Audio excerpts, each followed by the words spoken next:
FM대로 하면 팀장 1명이 팀원이 3명이에요. 여기 이제 세 팀이 있습니다. 진도 VTS에. 네, 세 팀이 로테이션으로 돌아가면서 24시간 근무 형식을 띠고 있고요. 예, 그게 뭐 24시간 일하면 24시간 뭐 휴식 아니면 24시간 대기 이렇게 해서 세 팀이 이제 돌아가는데 한 팀이 이제 그 주간에는 1시간 30분 단위로 업무가 로테이션이 되고 저녁에는 1시간 단위로 로테이션이 되는데 이게 이제 그 총 팀원이 그럼 팀장까지 해서 4명인 거잖아요. 그러면 이제 저희 업무를 시작하면 이제 첫 번째 사람이 1섹터에 앉고 그 다음에 2섹터에 앉고 그 다음 사람이 상황 대기라는 걸 하고 그 다음 사람이 전체 관제라는 걸 해요. 이렇게 해서 1시간이 지나고 나면 그 다음 사람이 다시 1섹터에 앉고 1섹터에 앉던 사람이 2섹터에 앉고 이렇게 돌아가는 예.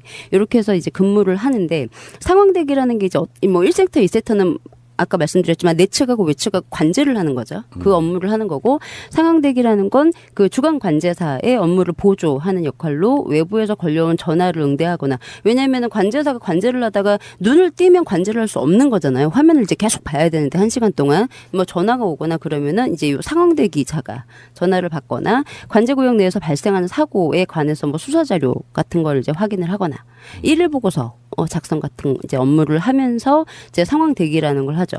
그리고 전체 관제라는 건 상황 대기랑 유사하긴 한데 그 워크스테이션이라고 해서 관제사 뒤쪽에 또 공간이 책상 같은 게 있어요. 뒤쪽에 디브리핑 장비 같은 거에서 이제 디브리핑이 전체 자기 뭐 업무를 볼 수 있는 포털을 열어볼 수 있거나 이제 그런 컴퓨터인데 거기에서 휴식을 취하거나 그 관제 외에 다른 업무를 하면서 유사시에 즉시 관제 업무에 투입이 될 수 있는 상태로 대기하는 것을 이제 얘기를 하죠. 이렇게 해서 돌아가요. 이게 정상 근무 방법이에요. 예.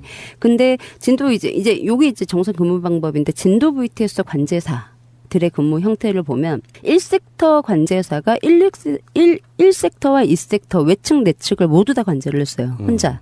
예, 혼자. 그리고 그 외 나머지 사람들 그러니까 2섹터 관제사와 상황 대기 그리고 전체 관제의 대기 이제 전체 대기를 하는 그 진도 VTS 관제사들은 그냥 휴식을 취했다는 거죠.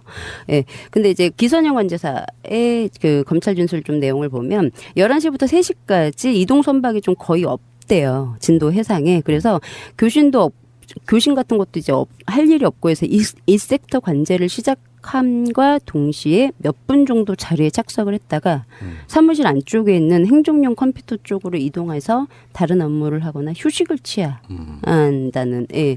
그래서 근무가 끝나갈 무렵 다시 관제석으로 돌아가서 교신 일지를 정리하는 작업을 평소에 했었다라고 얘기를 하죠. 예, 그리고 20시경이나 7시경은 관제 수요가 더 많은 시간에는 좀 더 자주 보조 관제를 하거나 계속 관제석에 앉아 있는 경우가 있다고 얘가 얘기를 했어요. 그러면 뭐 배들이 많지 않은 시간에는 거의 뭐 관제를 안 했다고 이제 볼 수가 있는 부분이고 또 하나가 그 광주 지원에서 뭐 C팀에 있는 노영현의 관제사가 얘기를 하는 게 야간에 근무할 때 1섹터 근무자는 뭐를 하냐고 어떤 일을 하냐고 그러니까 이 사람 얘기하는 게 관제석 뒤쪽에 있는 업무용 컴퓨터가 놓여 있는데 책상에서 졸기도 하면서 쉬고 있었고 상황대기나 전체 관제사는 소파에서 잠을 자거나 업무용 컴퓨터가 놓여 있는 책상에서 잠을 자기도 하고 휴대폰 등을 하면서 쉬고 있었습니다. 라고 얘기를 하고 저희 조 같은 경우 대부분 이런 식으로 근무를 하고 제가 근무 조정으로 다른 근무조에서 근무를 할 당시에도 1섹터 근무자를 포함한 상황대기 전체대기 근무자들은 소파나 라꾸라꾸 침대가 있대요. 라꾸라꾸 침대나 2층 침대에서 잠을 자는 것으로 알고 있다고. 뻔히 그림이 보이거든요. 아까 처음에 네. 제가 말씀드린 것처럼 네. 늘상 뭐 긴장해야 되는 그런 자리가 아닌 건 사실 맞을 거예요. 네.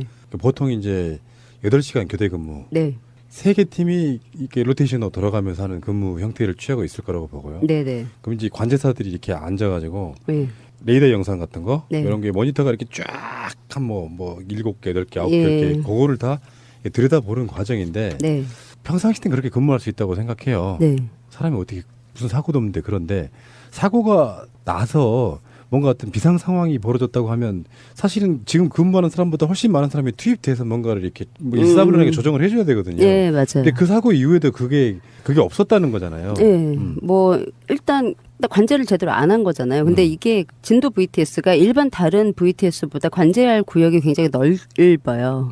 그러니까 관제 구역이 10배 정도 차이가 나는 데도 있어요. 진도 VTS랑. 그 이유를 제가 알아요. 예. VTS 해상교통 관제 시스템이 몰려 있는 곳이 있어요. 그러니까 네. 정말 멀리 가장 많이 해야 되는 대표적인 두 곳이 어디냐면 동해에 있는 VTS하고 진도 VTS예요. 그 주위에는 거의 없어요. 네. 우리나라에 총 18개가 있다고 하는데 포항, 울산, 부산 신항, 통영, 여수, 완도, 목포, 뭐 마산, 제주, 진도, 군산, 대산, 평택, 인천, 경인 이렇게 예. VTS가 있다고 해요. 그중에 관제해야 될 해역이 네. 가장 넓은 곳 중에 하나가 바로 진도 VTS예요. 네. 그래서 그 다른 VTS랑 다르게 진도는 내측과 외측을 그래서 구분해 놓은 거예요. 네. 관제사를 2명을 앉혀놓고. 뒤도 있잖아요. 네, 자세히 섬이다 보라고. 보니까. 네, 맞아요. 그러니까 자세히 보라고. 예. 근데 그 뭐 항만 그 VTS 같은 경우에는 이렇게 한 명이 이제 한 명이 아니고 관제사들이 전체 해역을 다 보는데 이것 때문에 진도는 나눠놨거든요. 1섹터, 2섹터를. 그래서 나눠놓은 건데 이렇게 지금 근무를 하고 있어요. 근데 제가 처음에 이제 그 진도 VTS 뭐 이런 자료들을 보기 전에 짐작은 했어요. 1명 정도는 작겠다. 네, 1명 정도는 작겠지.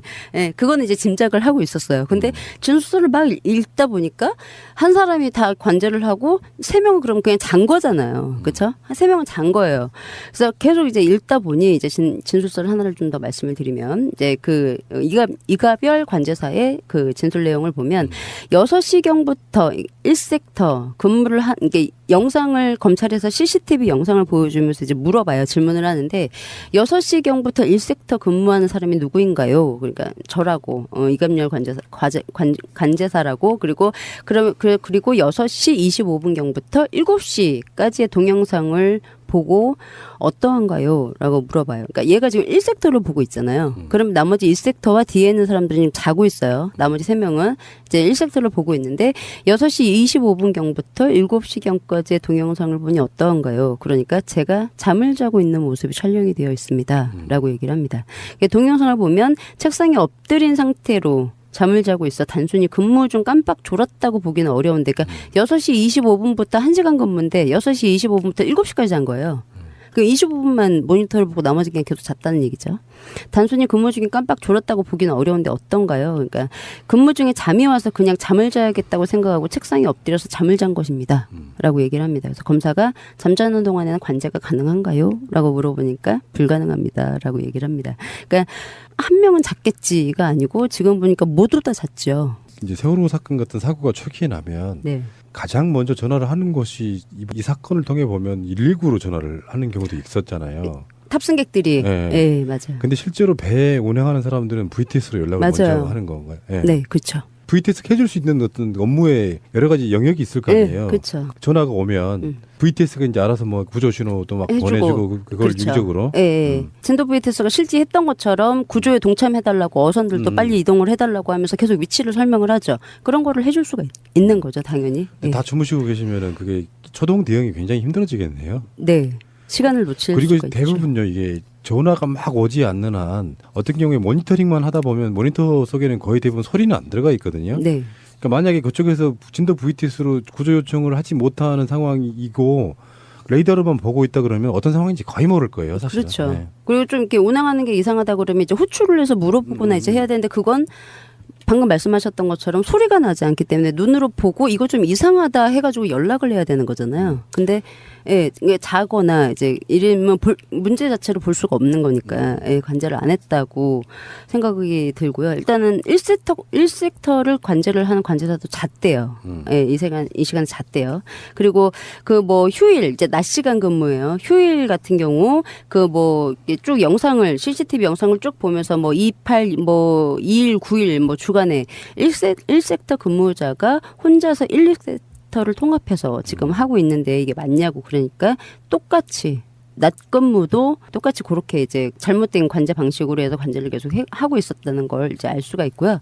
근데 여기서 더 이제 문제는 그 광주지검에서 이제 그 검사 수사 보고서의 내용을 좀 보면 이제 그 이건호 관제사의 근무 특이사항 중에서 그 2014년도 3월 22일이에요. 이제 세월호 침몰하기 얼마 전이죠. 저녁 10시 57분 10시 57분 58분쯤에 이건우는 전남 진도군 지산면 가흥리 산 105번지 여기 이제 진도 VTS에서 직경으로 한 6에서 7km 정도 떨어져 있는 지역이래요. 여기서 본인 휴대폰이죠. 본인 휴대폰으로 6분 42초간 통화한 내역이 이제 나왔던 거죠. 수사를 했는데 근데 당일 얘가 근무조였어요. 그래서 그 시간에 섹터를 근무를 해야 되는 사람, 이 섹터 관제사였어요. 그래서 일지를 보니 이 사람이 근무를 한 걸로 일지가 작성이 돼 있어요. 근데 전화 통화를 한 거는 이제 기주국이 다른 데서 잡혔다는 거죠.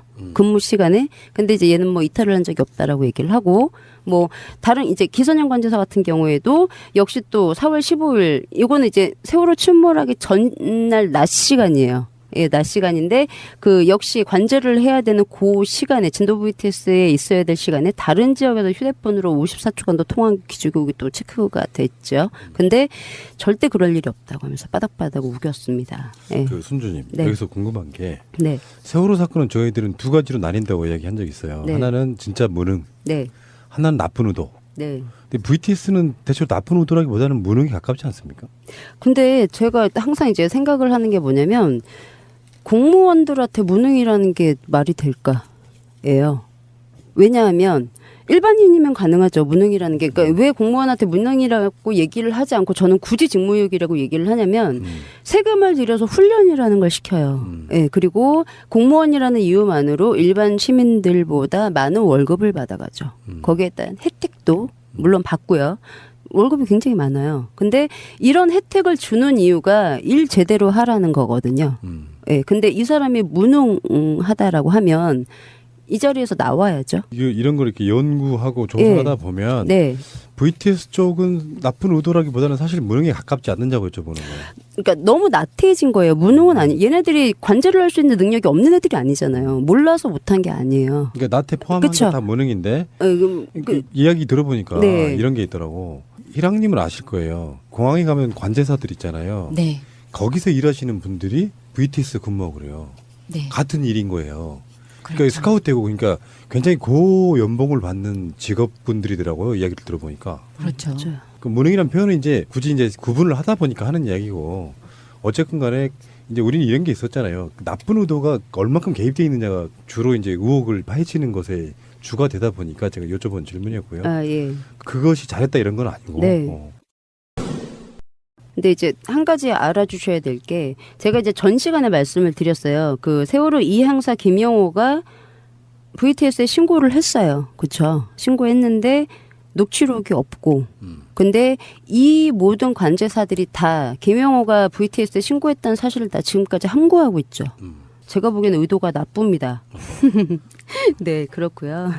그다음에 이제 그 세월호 침몰 이제 당시에 좀 진도 관제사들이 보고 있어야 될 화면에서 어떤 게 보여줬는지 좀 말씀을 드리면 4월 16일 날 7시 5분쯤에 이제 진도 관제 그 관제 해역으로 세월호가 이제 진입을 합니다. 476명의 탑승객을 태우고 그 진도 관제구역으로 진입을 하게 되고 이제 8시 49분 52초에 세월호가 회전하는 모습이 보이고 그다음에 8시 53분에 벡터 표시가 없어요. 그러니까 이 벡터 표시가 뭐냐면 그 세월호가 이제 속도가 나고 있을 때 표시가 되는 게 이제 없어져요. 그럼 이제 얘가 이제 속도가 없어졌다는 얘기가 되는 거죠. 이제 관제사들이 보는 화면에서 이게 53분에 벡터 표시가 없어지고 그다음에 59분에 세월호가 표류하고 있는 상황이 관제 화면에 표시가 됩니다. 근데 단 한 번도 진도 VTS에서 교신을 시도하지 않았죠. 이때까지. 그리고 아무것도 안 했다는 거예요? 예. 그러니까 교신을 단 한 번도 하지 않았어요. 그리고 나서 이제 이 사람들의 말로는 9시 6분에 목포서에서 이제 사고 났다고 전화를 받고 진도 VTS가 이제 6분부터 세월호랑 교신을 하죠. 예, 그래서 귀선 세월호 진도 VTS 귀선 침몰 중입니까? 그때서야? 예, 이게 첫 교신이라고 지금 얘기를 하고 있죠. 그 전부터는 단 한 번도 교신하지 않았어요. 예, 진도 VTS가. 근데 요게 이제 그 도메인 워치라는 게 있잖아요. 선박이. 이제 이게 뭐냐면 그 선박을 기준으로 동그랗게 이제 회전 반경으로 500에서 700m 정도 범위 안에 다른 선박이 들어오면 깜빡거리거나 경보음을 울려서 관제사들 주의를 환기시켜서 이제 뭐 조심하라고 방송을 한다던가 안내를 한다던가 이제 그런 기능으로 도메인 워치라는 걸 설정을 하는데 관제 화면을 보면 세월호가 진도 그 관제상으로 들어와서 7시 8분 7초에 상대 선박이 지나가면서 상대 선박에 설정되어 있는 도메인 워치가 이제 깜빡거려요. 그러니까 세월호가 이제 그 범위 안에 들어가서. 근데 그때도 진도 VTS는 교신하지 않죠. 그리고 그 8시 34분 10초에 삼영호라는 배가 세월호 도메인 워치 안으로 들어와요. 그래서 다시 또 깜빡깜빡해요. 근데 역시 진도 VTS는 교신하지 않아요. 그래서 뭐 여러 차례 얘기를 했어야 되는데 단 한 번도 교신이 없다가 9시 6분에 이제 저들의 얘기는 이제 교신을 하게 첫 교신을 이제 하는 거죠. 그리고 이제 세월호가 침몰을 한 시간이 뭐냐면 진도 VTS에서 합동 관제 시간이 합동 근무 시간이라고 해요. 그러니까 요 시간이 뭐냐면 전일의 근무자가 그 다음 날 새로 근무한 사람들한테 야간에 뭐 무슨 일이 있었는지 그런 이제 업무를 인계를 하는 건데 요때는 특이하게 1섹터와 2섹터에 기존 근무자와 새로 그 위임을 받은 근무자가 2명씩 앉아서 15분 동안 합동 관제라는 걸 해요. 그러니까 지금 뭐 1섹터에도 2명이 앉아 있어야 되고 2섹터에도 2명이 앉아서 관제를 하고 있는 이 시간이 45분부터 9시까지예요. 합동 관제 시간이. 그러면 세월호가 돌고 표류를 하고 있을 그 시간이거든요. 15분이면. 근데 아무도 관제를 안 했다는 거죠. 4명이 보고 있었는데. 그건 진짜 이상하네. 네. 이거는 뭐 아까 제가 이제 그래서 이 손주님이 무능이란 말에 약간 좀 알레르기를 보이셨구나. 그 정도 되면 못 볼 수가 없는데. 네. 4명이 네. 앉아 있었대요. 예. 근데 교신이 없었죠. 이상하네요. 예. 그것도 이상하네. 예. 그래서 이제 그 진술을 그 당일날이죠. 당일날 합동관제 근무를 했냐고 물어봤어요. 제대로 했냐고 니네들. 그러니까 그 합동관제에 같이 참여해야 될 관제사가 통상의 그 VTS 내에서 합동 그 근무는 이루어지지 않았다고. 예. 그날도 합동 관제 없었다고. 근데 이제 저는 그런 누구 말한 것처럼 순수해서 그런지 모르지만 네. 그 많은 어떤 사람들을 구워 삼는 건 사실 불가능하다고 보거든요. 그렇죠. 더군다나 직접 현장에 있지도 않은 VTS까지 뭔가 의도성은 있지 않을 거라고 나름대로 맹신하는 부분이 있기 때문에 여쭤보는 건데 네. 그것도 좀 이상하긴 하네요. 진짜 예. 이상하네요. 네. 예. 예, 저는 이제 마음이 나쁘기 때문에 저는 의도성이 조금이라도 있다. 그러니까 이제 그 푸나님 말씀대로 양심이라는 게 있다면 지금이라도 좀 얘기를 해야 되는데 예, 지금도 자기네들의 안위를 위해서 예, 아이들의 죽음 304명의 죽음에 대해서 침묵하고 있는 자들도 이들이 있거든요. 예. 그렇죠. 예, 그래서 저는 그닥 그렇습니다. 이제는 그 미움이 넘어서 증오에 가까운. 그렇죠, 사실 솔직히. 네. 예, 그렇습니다. 교신이 제주하고 세월호하고가 언제부터라고 지금 기록돼 있는 거죠? 제주 같은 경우에는 8시 55분 강원식 일항사가 처음에 한 거고요. 예, 진도 같은 경우에는 세월호에서 한 게 아니고 진도 VTS에서 9시 6분에 예, 처음 시작을 했다고 나오죠. FM대로. 예, 근데 그게 뭐 아니라고 제가 저번 주에 방송으로 말씀을 드렸죠. 예. 예, 그래서 이런 부분을 다 지금 숨기고 얘기를 안 하고 있다는 거죠. 이 관제사들이. 예, 그리고 이제 무사히, 근데 더더군다나 직무유기가 아니라고 해서 대법부에서 무죄까지 난 상황입니다. 현재. 예, 그래서 7월 6일 날 역시 광주 지원에서 2014년도 7월 6일 날 광주 지원에서 진술한 부분을 보면 이제 이런 그 문제 있는 근무 형태가 계속 이루어지는데 이 사람들도 관제하는 센터장이라는 사람이 있잖아요. 또 그 관제사들을 뭐 근무를 이제 그 체크를 하고 하는 센터장들이 있어요. 근데 그 16일 날 7시 30분부터 9시까지 그 근무를 하는 그 시간에 원래 이제 1섹터에 그 정한철 팀장이 앉아 있어야 되고 2섹터에 이건호 관제사가 앉아 있어야 되는데 1섹터에서 8시 25분까지 관제를 하던 이제 그 정한철 관제사가 뒤로 가고 휴식을 취하고 있던 이건호 관제사가 이제 그 관제를 대신하게 돼요. 뭐 업무 뭐 일지 같은 게 쓸 게 뒤로 가서 이제 근무를 따로 보고 있는데 이 사람이 진술하는 게 뭐냐면 센터장님도 오셨기 때문에 이게 지금 아침 7시 30분부터 9시면 지금 센터장이 출근을 했을 시간이에요. 센터장님도 오셨기 때문에 정상적인 근무 형태로 되돌아와야 되는데 정한철 팀장이 1섹터 제자리로 돌아오지 않았다고. 그렇게 얘기를 한 진술 내용이 있어요.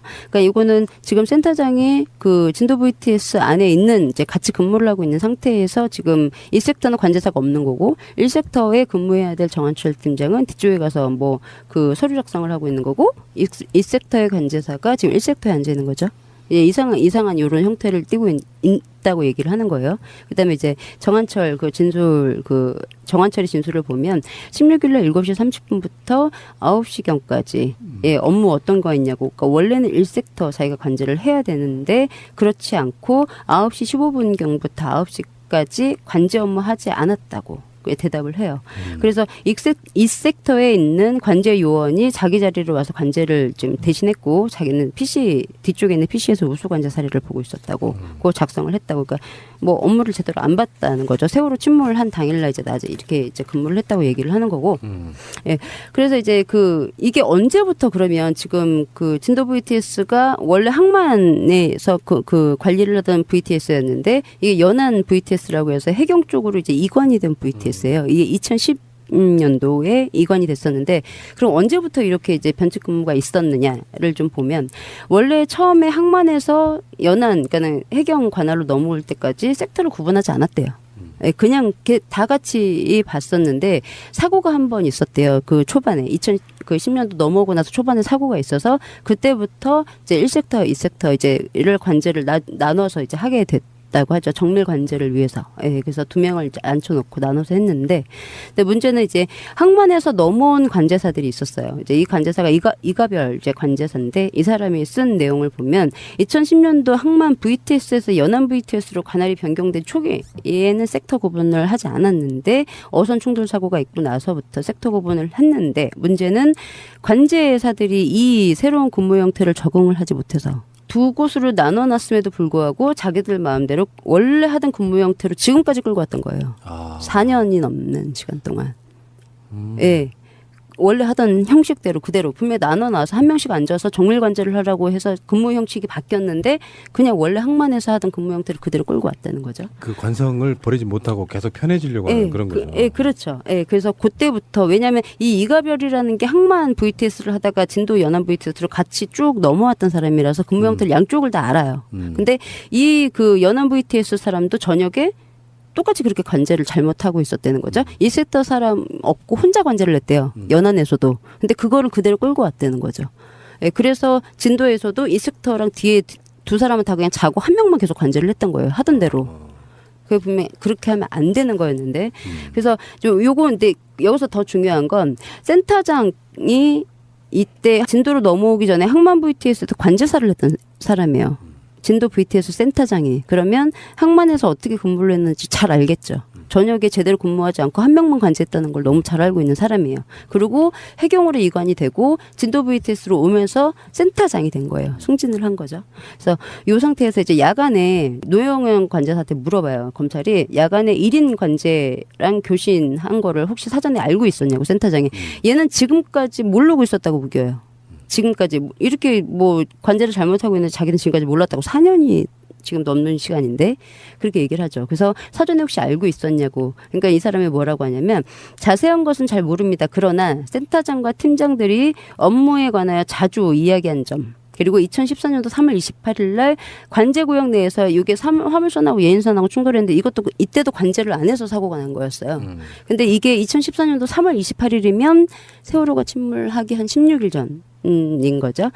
관제를 안 해서 이제 사고가 났던 사건이 있었고 센터장이 전에 이제 해양수산부 소속 관제사로 근무를 하다가 해양경찰청으로 제가 방금 말씀드렸던 것처럼 특채를 해서 넘어온 사람이었어요. 그 센터장 같은 경우에도 야간의 근무 형태를 이제 너무 잘 알고 있는 사람이라는 거죠. 그리고 이제 오래전에 김옥석 팀장님에게 들었는데 해수부 관제사들은 혼자서 3시간을 하기도 한다고 관제를.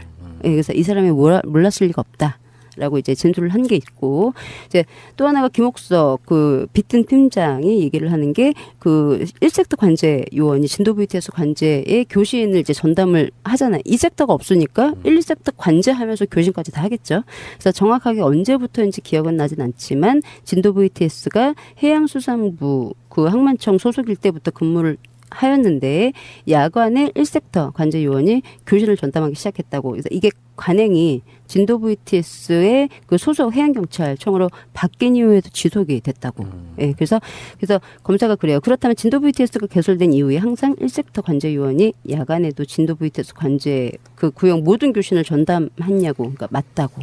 그래서 김영준 센터장의 그 변칙 근무 사실에 대해서 그 검찰이 이제 조사를 하는데 물론 모른다고 얘기를 하죠. 그 16일 날도 00시부터 9시까지 진도 연한 그 관제사들 근무 형태를 말씀해달라고 얘기를 했더니 뭐 낮에 근무는 제대로 이제 자기가 있을 때 낮 근무는 제대로 이제 쓴다고 얘기를 하고 자기가 퇴근할 때 저녁에 관제사들한테 뭐 관제를 소홀히 하는 일이 없도록 사고 예방을 위해서 관제를 철저히 하라고 지시를 했다고 이제 얘기를 하고 근데 그 감사원 이제 감사 과정에서 자기가 이제 그제서야 알게 됐다는 거죠. 1섹터만 관제하고 나머지 애들은 놀았다는 거를 그 세월호 참사가 터지고 나서 예, 감사 과정에서 처음 알았다고 얘기를 해요. 그래서 2섹터 관제사가 관제석을 자기는 이석하지 않고 정위치에 앉아서 그냥 화면만 보고 있었다고 교신은 안 하고.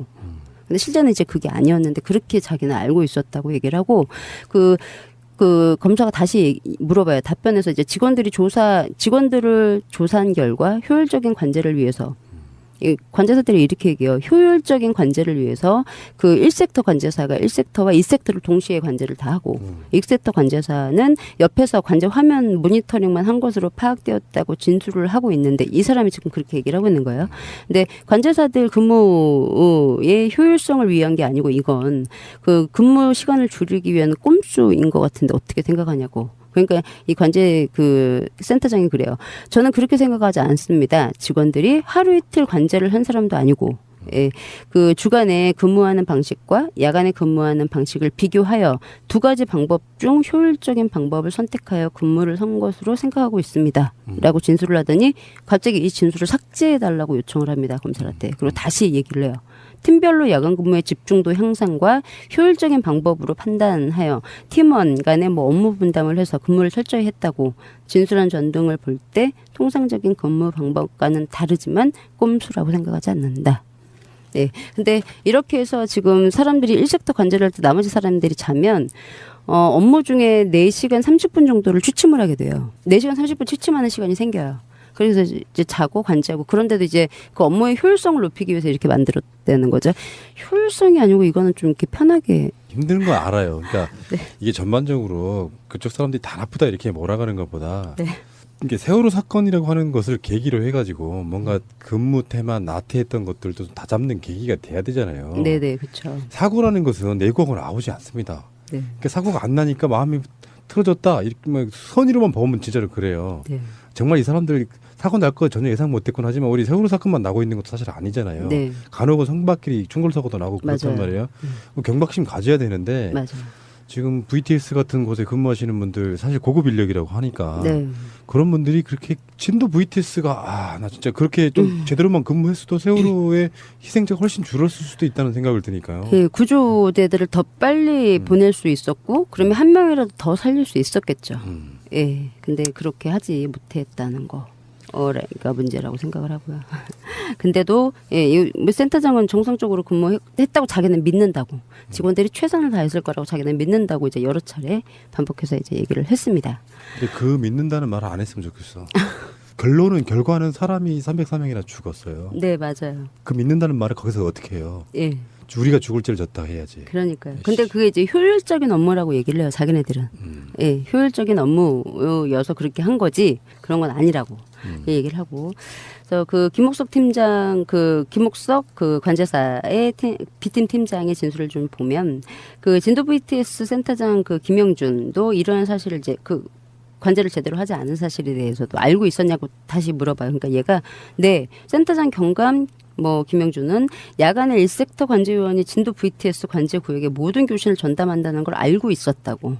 진도 VTS 센터장 김영준은 어떤 경위로 알게 되었냐고. 그러니까 관제사 4명이 야간에 1시간 주기로 순환 근무를 하는 것이 힘들어 한다고 이제 한번 얘기를 한 적이 있었다고. 그러니까 김영준이 야간에 관제 요원 2명이 1섹터와 2섹터를 동시에 관제를 하는 것이 힘들다라는 말을 했대요.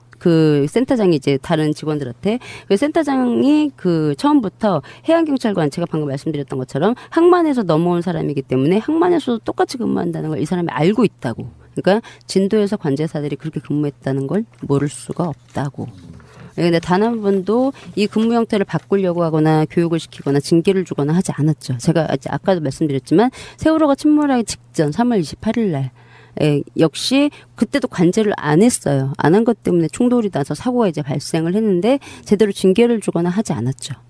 그렇게 해서 넘어가게 된 거죠. 아마 이게 3월 28일 날 사고가 났으니까 이것 때문에 징계를 받았으면 세월호 침몰했을 때쯤엔 좀 집중을 하지 않았을까. 16일 전이니. 근데 이걸 그냥 지나가요. 그러니까 뭐 이렇게 진술서를 읽어보면 요 이제 그 VTS를 담당하는 게 서해청에 있는 경비안전국장 김정식이에요. 김정식인데 세월호 침몰할 때도 별일을 한 게 없었죠. 근데 이 사람한테 교육을 좀 해달라고 진도 VTS에 대해서 교육을 해달라고 해서 이 관제를 제대로 하지 않은 관제사들이 갔는데 혼날 줄 알고 갔는데 커피랑 다과를 마시면서 즐겁게 얘기를 하다 그냥 왔다는 그랬답니다. 그래서 뭐 그렇게 해서 그냥 지나갔다는 거고요. 근데 이제 문제가 뭐냐면 요 화면을 보면 그 관제사가 지금 2섹터 관제를 하고 1섹터 관제를 이제 나눠서 해야 되는데 1섹터에만 앉아 있으면 2섹터에서 봐야 되는 화면까지 1섹터로 가지고 와야 되죠.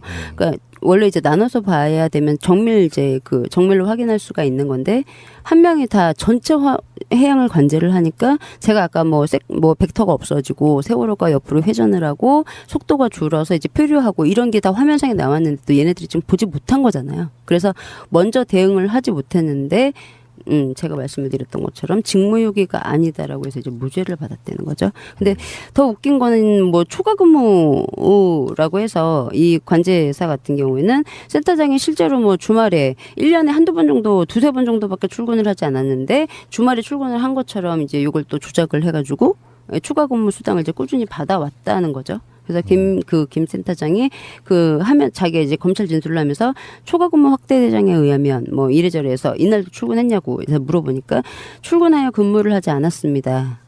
허위로 잘못 기재를 했다고 얘기를 하면서 그 초과 근무에 대해서 그 폐쇄화로 영상 다 확인하니까 초과 근무하지 않은 걸로 확인이 된다고. 그러니까 이 센터장이 뭐라고 하냐면 그 자기가 이제 정상적인 초과 근무한 부분도 그 중에서 있다고. 근데 정확히는 잘 모르겠으나 제가 그동안 센터장으로 근무하면서 받은 초과 근무 수당에 대해서 그 실제 근무를 하였는지 여부를 떠나서 전체를 모두 다 반환하는 의미에서 공탁을 걸었다고. 그래서 이 부분을 참작을 해주셨으면 좋겠다고.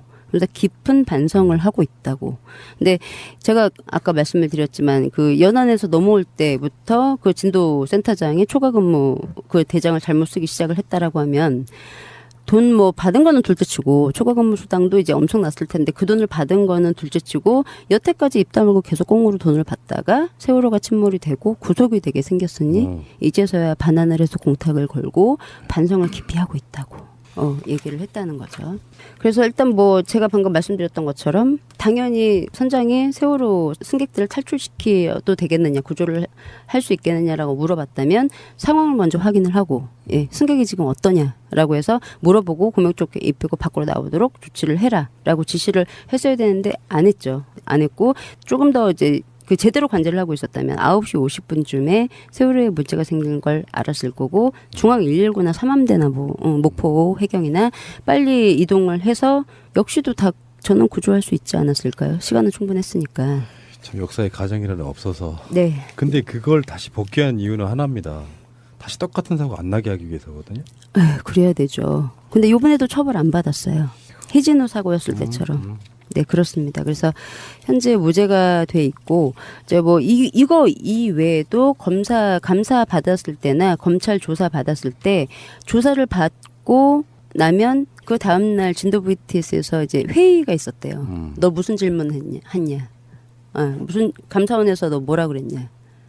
그래서 전체 회의가 있었다네요. 전체 회의가 있어서 서로 이제 말을 맞춘 정황도 있고, 그러니까 제가 보기에는 착한 것 같지는 않고요. 일말의 양심도 없는 사람들인 것 같아요. 처벌을 안 받기 위해서 최선을 지금 다 해서 입까지 맞추는. 네. 우리만 무사하면 돼. 그거죠. 누가 죽었든. 네. 그거 아닙니까? 네, 맞아요. 도의적으로 양심적으로 교회 가서 고해성사라도 하십시오. 사람들이 정말 양심이 있다면. 저 많은 생명들이 당신들의 안일함, 부주의함 또는 나쁜 의도로 죽어간 거 아닙니까? 네. 다시 생각해보건데 그래요. 국가 시스템이 있습니다. 그 국가 시스템 속에 우리 국민은 안전하게 삶을 영유해야 됩니다. 그럼에도 불구하고 그들은 자기들의 일을 하지 않았습니다. 심지어는 일부러 안구한 그런 흔적도 많이 보입니다. 어떻게 해야 됩니까 우리가? 그래서 우리가 이 방송을 계속 하고 있는 겁니다. 하나는 나쁜 의도. 네. 근데 VTS는 대체로 나쁜 의도라기보다는 무능에 가깝지 않습니까? 근데 제가 항상 이제 생각을 하는 게 뭐냐면 공무원들한테 무능이라는 게 말이 될까예요. 왜냐하면 일반인이면 가능하죠. 무능이라는 게. 그러니까 왜 공무원한테 무능이라고 얘기를 하지 않고 저는 굳이 직무유기라고 얘기를 하냐면 세금을 들여서 훈련이라는 걸 시켜요. 예, 그리고 공무원이라는 이유만으로 일반 시민들보다 많은 월급을 받아가죠. 거기에 따른 혜택도 물론 받고요. 월급이 굉장히 많아요. 근데 이런 혜택을 주는 이유가 일 제대로 하라는 거거든요. 예, 근데 이 사람이 무능하다라고 하면 이 자리에서 나와야죠. 이런 걸 이렇게 연구하고 조사하다 보면 네. VTS 쪽은 나쁜 의도라기보다는 사실 무능에 가깝지 않느냐고 여쭤보는 거예요. 그러니까 너무 나태해진 거예요. 무능은 아니. 얘네들이 관제를 할 수 있는 능력이 없는 애들이 아니잖아요. 몰라서 못한 게 아니에요. 그러니까 나태 포함한 게 다 무능인데 이야기 들어보니까 네. 이런 게 있더라고. 희랑님은 아실 거예요. 공항에 가면 관제사들 있잖아요. 네. 거기서 일하시는 분들이 VTS 근무하고 그래요. 네. 같은 일인 거예요. 그러니까 그렇죠. 스카우트 되고 그러니까 굉장히 고 연봉을 받는 직업분들이더라고요. 이야기를 들어보니까. 그렇죠. 그 무능이란 표현은 이제 굳이 이제 구분을 하다 보니까 하는 이야기고 어쨌든 간에 이제 우리는 이런 게 있었잖아요. 나쁜 의도가 얼만큼 개입되어 있느냐가 주로 이제 의혹을 파헤치는 것에 주가 되다 보니까 제가 여쭤본 질문이었고요. 아, 예. 그것이 잘했다 이런 건 아니고. 네. 근데 이제 한 가지 알아주셔야 될 게 제가 이제 전 시간에 말씀을 드렸어요. 그 세월호 이항사 김영호가 VTS에 신고를 했어요. 그렇죠. 신고했는데 녹취록이 없고. 근데 이 모든 관제사들이 다 김영호가 VTS에 신고했다는 사실을 다 지금까지 함구하고 있죠. 제가 보기에는 의도가 나쁩니다. 네, 그렇고요. 그다음에 이제 그 세월호 침몰 이제 당시에 좀 진도 관제사들이 보고 있어야 될 화면에서 어떤 게 보여줬는지 좀 말씀을 드리면 4월 16일 날 7시 5분쯤에 이제 진도 관제 그 관제 해역으로 세월호가 이제 진입을 합니다. 476명의 탑승객을 태우고 그 진도 관제구역으로 진입을 하게 되고 이제 8시 49분 52초에 세월호가 회전하는 모습이 보이고 그다음에 8시 53분에 벡터 표시가 없어요. 그러니까 이 벡터 표시가 뭐냐면 그 세월호가 이제 속도가 나고 있을 때 표시가 되는 게 이제 없어져요. 그럼 이제 얘가 이제 속도가 없어졌다는 얘기가 되는 거죠. 이제 관제사들이 보는 화면에서 이게 53분에 벡터 표시가 없어지고 그다음에 59분에 세월호가 표류하고 있는 계속 위치를 설명을 하죠. 그런 거를 해줄 수가 있는 거죠, 당연히. 예. 다 주무시고 계시면은 그게 초동 대응이 굉장히 힘들어지겠네요. 네, 시간을 놓칠 그리고 수가 대부분요 이게 전화가 막 오지 않는 한 어떤 경우에 모니터링만 하다 보면 모니터 속에는 거의 대부분 소리는 안 들어가 있거든요. 있죠. 네, 그러니까 만약에 그쪽에서 진도 VTS로 구조 요청을 하지 못하는 상황이고 레이더로만 보고 있다 그러면 어떤 상황인지 거의 모를 거예요, 사실은. 그렇죠. 네. 그리고 좀 이렇게 운항하는 게 이상하다 그러면 이제 호출을 해서 물어보거나 이제 해야 되는데 그건 방금 말씀하셨던 것처럼 소리가 나지 않기 때문에 눈으로 보고 이거 좀 이상하다 해가지고 연락을 해야 되는 거잖아요. 근데 예, 이게 자거나 이제 이러면 문제 자체를 볼 수가 없는 거니까 예, 관제를 안 했다고 생각이 들고요. 일단은 1섹터를 관제를 하는 관제사도 잤대요. 예, 이 시간에 잤대요. 그리고 그 뭐 휴일 이제 낮 시간 근무예요. 휴일 같은 경우 그 뭐 쭉 영상을 CCTV 영상을 쭉 보면서 뭐 28, 뭐 2일, 9일 뭐 주간에 1섹터 근무자가 혼자서 1섹터를 통합해서 지금 하고 있는데 이게 맞냐고 그러니까 똑같이 낮 근무도 똑같이 그렇게 이제 잘못된 관제 방식으로 해서 관제를 계속 하고 있었다는 걸 이제 알 수가 있고요. 근데 여기서 더 이제 문제는 그 광주지검에서 이제 그 검사 수사 보고서의 내용을 좀 보면 이제 그 이건호 관제사의 근무 특이사항 중에서 그 2014년도 3월 22일이에요. 이제 세월호 침몰하기 얼마 전이죠.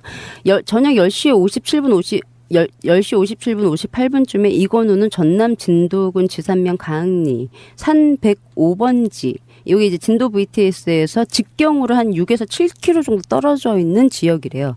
여기서 본인 휴대폰이죠. 본인 휴대폰으로 6분 42초간 통화한 내역이 이제 나왔던 거죠. 수사를 했는데 근데 당일 얘가 근무조였어요. 그래서 그 시간에 섹터를 근무를 해야 되는 사람, 이 섹터 관제사였어요. 그래서 일지를 보니 이 사람이 근무를 한 걸로 일지가 작성이 돼 있어요. 근데 전화 통화를 한 거는 이제 기주국이 다른 데서 잡혔다는 거죠. 근무 시간에. 근데 이제 얘는 뭐 이탈을 한 적이 없다라고 얘기를 하고, 뭐 다른 이제 기선영 관제사 같은 경우에도 역시 또 4월 15일 이거는 이제 세월호 침몰하기 전날 낮 시간이에요. 예, 낮 시간인데 그 역시 관제를 해야 되는 그 시간에 진도 VTS에 있어야 될 시간에 다른 지역에서 휴대폰으로 54초간도 통화한 기주국이 또 체크가 됐죠. 근데 절대 그럴 일이 없다고 하면서 바닥바닥 우겼습니다. 예. 그 순주님 네. 여기서 궁금한 게 네. 세월호 사건은 저희들은 두 가지로 나뉜다고 이야기한 적이 있어요. 네. 하나는 진짜 무능. 네. FM대로 하면 팀장 한 명이 팀원이 3명이에요. 여기 이제 세 팀이 있습니다. 진도 VTS에. 네, 세 팀이 로테이션으로 돌아가면서 24시간 근무 형식을 띠고 있고요. 예, 그게 뭐 24시간 일하면 24시간 뭐 휴식 아니면 24시간 대기 이렇게 해서 세 팀이 이제 돌아가는데 한 팀이 이제 그 주간에는 1시간 30분 단위로 업무가 로테이션이 되고 저녁에는 1시간 단위로 로테이션이 되는데 이게 이제 그 총 팀원이 그럼 팀장까지 해서 4명인 거잖아요. 그러면 이제 저희 업무를 시작하면 이제 첫 번째 사람이 1섹터에 앉고 그 다음에 2섹터에 앉고 그 다음 사람이 상황 대기라는 걸 하고 그 다음 사람이 전체 관제라는 걸 해요. 이렇게 해서 1시간이 지나고 나면 그 다음 사람이 다시 1섹터에 앉고 1섹터에 앉던 사람이 2섹터에 앉고 이렇게 돌아가는 예, 이렇게 해서 이제 근무를 하는데 상황 대기라는 게 이제 뭐 1섹터, 2섹터는 아까 말씀드렸지만 내측하고 외측하고 관제를 하는 거죠. 그 업무를 하는 거고 상황대기라는 건 그 주간 관제사의 업무를 보조하는 역할로 외부에서 걸려온 전화를 응대하거나 왜냐하면 관제사가 관제를 하다가 눈을 띄면 관제를 할 수 없는 거잖아요. 화면을 이제 계속 봐야 되는데 1시간 동안 뭐 전화가 오거나 그러면은 이제 상황대기자가 전화를 받거나 관제구역 내에서 발생하는 사고에 관해서 뭐 수사 자료 같은 걸 이제 확인을 하거나 일일 보고서 작성 같은 이제 업무를 하면서 이제 상황 대기라는 걸 하죠. 그리고 전체 관제라는 건 상황 대기랑 유사하긴 한데 그 워크스테이션이라고 해서 관제사 뒤쪽에 또 공간이 책상 같은 게 있어요. 뒤쪽에 디브리핑 장비 같은 거에서 이제 디브리핑이 전체 자기 뭐 업무를 볼 수 있는 포털을 열어볼 수 있거나 이제 그런 컴퓨터인데 거기에서 휴식을 취하거나 그 관제 외에 다른 업무를 하면서 유사시에 즉시 관제 업무에 투입이 될 수 있는 상태로 대기하는 것을 이제 얘기를 하죠. 이렇게 해서 돌아가요. 이게 정상 근무 방법이에요. 예. 근데 진도 이제 요게 이제 정상 근무 방법인데 진도 VTS 관제사들의 근무 형태를 보면 1섹터 관제사가 1섹터와 2섹터 외측 내측을 모두 다 관제를 했어요. 혼자. 예, 혼자. 그리고 그 외 나머지 사람들 그러니까 2섹터 관제사와 상황 대기 그리고 전체 관제의 대기 이제 전체 대기를 하는 그 진도 VTS 관제사들은 그냥 휴식을 취했다는 거죠. 예. 근데 이제 기선영 관제사의 그 검찰 진술 좀 내용을 보면 11시부터 3시까지 이동 선박이 좀 거의 없대요. 진도 해상에. 그래서 교신 같은 것도 이제 할 일이 없고 해서 이 섹터 관제를 시작함과 동시에 몇 분 정도 자리에 착석을 했다가 사무실 안쪽에 있는 행정용 컴퓨터 쪽으로 이동해서 예. VTS가 있다고 해요. 그중에 관제를 해야 될 해역이 네. 가장 넓은 곳 중에 하나가 바로 진도 VTS예요. 네. 그래서 그 다른 VTS랑 다르게 진도는 내측과 외측을 그래서 구분해 놓은 거예요. 네. 관제사를 2명을 앉혀놓고. 뒤도 있잖아요. 자세히 섬이다 보라고. 보니까. 네, 맞아요. 그러니까 자세히 보라고. 예. 근데 그 뭐 항만 그 VTS 같은 경우에는 이렇게 한 명이 이제 전체 한 명이 아니고 관제사들이 전체 해역을 다 보는데 이것 때문에 진도는 나눠놨거든요. 1섹터, 2섹터를 그래서 나눠놓은 건데 이렇게 지금 근무를 하고 있어요. 근데 제가 처음에 이제 그 진도 VTS 뭐 이런 자료들을 보기 전에 짐작은 했어요. 1명 정도는 작겠다. 네, 1명 정도는 작겠지. 예, 그거는 이제 짐작을 하고 있었어요. 근데 진술서를 막 읽다 보니까 한 사람이 다 관제를 하고 3명은 그럼 그냥 잔 거잖아요. 그쵸? 한 3명은 잔 거예요. 그래서 계속 이제 읽다 보니 이제 진술서를 하나를 좀 더 말씀을 드리면 이제 그 이가별 관제사의 그 진술 내용을 보면 6시경부터 1섹터 근무를 이게 영상을 검찰에서 CCTV 영상을 보여주면서 이제 물어봐요. 질문을 하는데 6시경부터 1섹터 근무하는 사람이 누구인가요? 그러니까 저라고 이갑열 관제사라고 그리고 6시 25분경부터 7시까지의 동영상을 보고 어떠한가요? 라고 물어봐요. 그러니까 얘가 지금 1섹터를 보고 있잖아요. 그럼 나머지 2섹터와 뒤에 있는 사람들은 지금 자고 있어요. 나머지 3명은 이제 1섹터를 보고 있는데 6시 25분경부터 7시경까지의 동영상을 보니 어떠한가요? 그러니까 제가 잠을 자고 있는 모습이 촬영이 되어 있습니다. 라고 얘기를 합니다. 동영상을 보면 책상에 엎드린 상태로 잠을 자고 있어. 단순히 근무 중 깜빡 졸았다고 보기는 어려운데, 그러니까 6시 25분부터 1시간 근무인데 6시 25분부터 7시까지 잔 거예요. 그 25분만 모니터를 보고 나머지 그냥 계속 잤다는 얘기죠. 단순히 근무 중에 깜빡 졸았다고 보기는 어려운데 어떤가요? 그러니까 근무 중에 잠이 와서 그냥 잠을 자야겠다고 생각하고 책상에 엎드려서 잠을 잔 것입니다. 라고 얘기를 합니다. 그래서 검사가 잠자는 동안에는 관제가 가능한가요? 라고 물어보니까 불가능합니다. 라고 얘기를 합니다. 그러니까 한 명은 잤겠지가 아니고 지금 보니까 모두 다 잤죠. 이제 세월호 사건 같은 사고가 초기에 나면 네. 가장 먼저 전화를 하는 것이 이 사건을 통해 보면 119로 전화를 하는 경우도 있었잖아요. 탑승객들이. 네. 네, 맞아요. 근데 실제로 배 운행하는 사람들은 VTS로 연락을 맞아요. 먼저 하는 건가요? 네. 네, 그렇죠. VTS 해줄 수 있는 어떤 업무에 여러 가지 영역이 있을 거 아니에요. 네, 그렇죠. 전화가 오면 VTS가 이제 알아서 뭐 구조 신호도 막 해주고. 보내주고 그걸 그렇죠. 유기적으로. 예, 진도 VTS가 실제 했던 것처럼 구조에 동참해달라고 어선들도 빨리 이동을 해달라고 하면 다른 업무를 하거나 휴식을 취해야 한다는. 예. 그래서 근무가 끝나갈 무렵 다시 관제석으로 돌아가서 교신 일지를 정리하는 작업을 평소에 했었다라고 얘기를 하죠.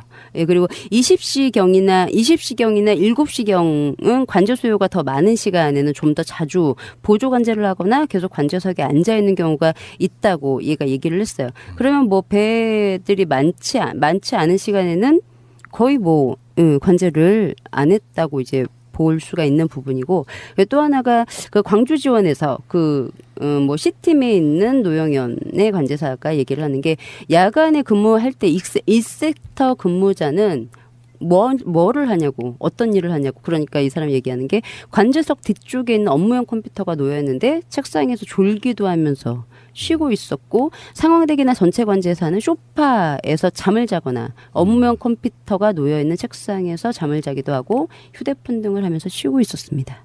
라고 얘기를 하고, 저희 조 같은 경우 대부분 이런 식으로 근무를 하고, 제가 근무 조정으로 다른 근무조에서 근무를 할 당시에도 1섹터 근무자를 포함한 상황대기 전체대기 근무자들은 소파나 라꾸라꾸 침대가 있대요. 라꾸라꾸 침대나 2층 침대에서 잠을 자는 것으로 알고 있다고. 뻔히 그림이 보이거든요. 아까 처음에 네. 제가 말씀드린 것처럼 네. 늘상 뭐 긴장해야 되는 그런 자리가 아닌 건 사실 맞을 거예요. 네. 보통 이제 8시간 교대 근무. 네. 3개 팀이 이렇게 로테이션으로 돌아가면서 하는 근무 형태를 취하고 있을 거라고 보고요. 네. 네. 그럼 이제 관제사들이 이렇게 앉아가지고 네. 레이더 영상 같은 거 네. 이런 게 모니터가 이렇게 쫙 한 뭐 7개, 8개, 9개 예. 이렇게 그거를 다 들여다보는 과정인데 네. 평상시 때는 그렇게 근무할 수 있다고 생각해요. 네. 사람이 어떻게 무슨 사고도 없는데 그런데 사고가 나서 뭔가 어떤 비상 상황이 벌어졌다고 하면 사실은 지금 근무하는 사람보다 훨씬 많은 사람이 투입돼서 뭔가를 이렇게 뭐 일사불란하게 조정을 해줘야 되거든요. 네, 맞아요. 근데 그 사고 이후에도 그게 없었다는 거잖아요. 네. 뭐 일단 관제를 제대로 안 한 거잖아요. 근데 이게 진도 VTS가 일반 다른 VTS보다 관제할 구역이 굉장히 넓어요. 그러니까 관제 구역이 10배 정도 차이가 나는 데도 있어요. 진도 VTS랑. 그 이유를 제가 알아요. 네. VTS 해상교통 관제 시스템이 몰려 있는 곳이 있어요. 그러니까 네. 정말 멀리 가장 많이 해야 되는 대표적인 두 곳이 어디냐면 동해에 있는 VTS하고 진도 VTS예요. 그 주위에는 거의 없어요. 네. 우리나라에 총 18개가 있다고 하는데 포항, 울산, 부산, 신항, 통영, 여수, 완도, 목포, 뭐 마산, 제주, 진도, 군산, 대산, 평택, 인천, 경인 이렇게